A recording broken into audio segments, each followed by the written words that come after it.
there's another issue here, which is that there is a degree of illegal working going on in this country which is completely off the scale, often unreported on. And it is, for example, in the fast food delivery companies, give or take 40 to 50% of all fast food deliveries are now being carried out by people who are on sub-accounts that they rent from the original account holder with these delivery companies.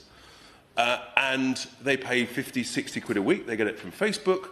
And why would you pay someone else for a sub-account if you can have the original account for free? There can only be one reason, and that is because you are working illegally.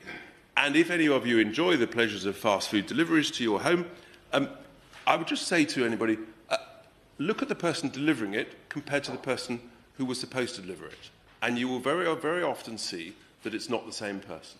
So there is a scale of illegal working which has the sad effect, and I've seen it and spoken to people in certain towns, of suppressing wages of genuine British workers who want to earn a good living and were earning a good living by fast food delivery on bikes or e-bikes or whatever. And so again, there is a serious lack of fairness, which is completely unjust. And there is another level of illegal migration which I think needs touching on, Madam Chair, if you will bear with, because there is a strange thing that's going on now, and it's happening in my constituency of Boston, Skegness and elsewhere, of illegal, legal migration. So where you've got people who are coming here on a visitor visa, and this is a whole racket that's going on, and it's massive business. And then when they arrive here, they go to a high street store, high street shop, which they do in Boston, and they get told how to fiddle the figures and the numbers and the form to show that actually they were here pre-2020 and therefore they can subscribe under the EU settlement scheme, even though they've never been here before. And so that then gives them a national insurance number for overseas, and that then entitles them to work, and then soon after that entitles them to claim benefits, and you end up with another level of illegality that is much, much greater than anybody dares talk about up and down the country.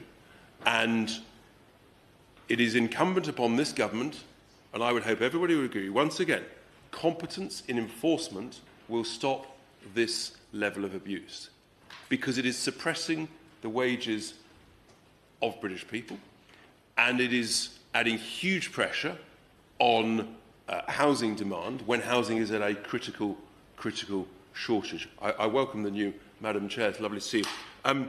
And so we have to get on top of the illegality, whilst recognising, I believe, that legal migration, done well, is a very smart thing to do.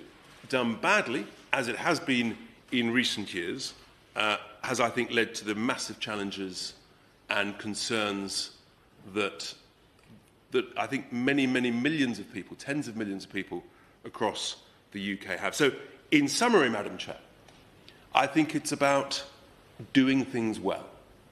It's about stopping illegal migration by doing the job properly so that we stop it.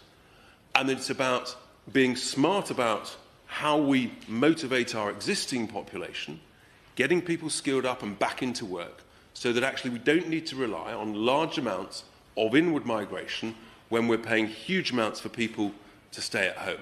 That cannot be smart, good government, and I think any government, if they do that well, they will have the gratitude of the British people. And I think the British people just want someone to do this job properly.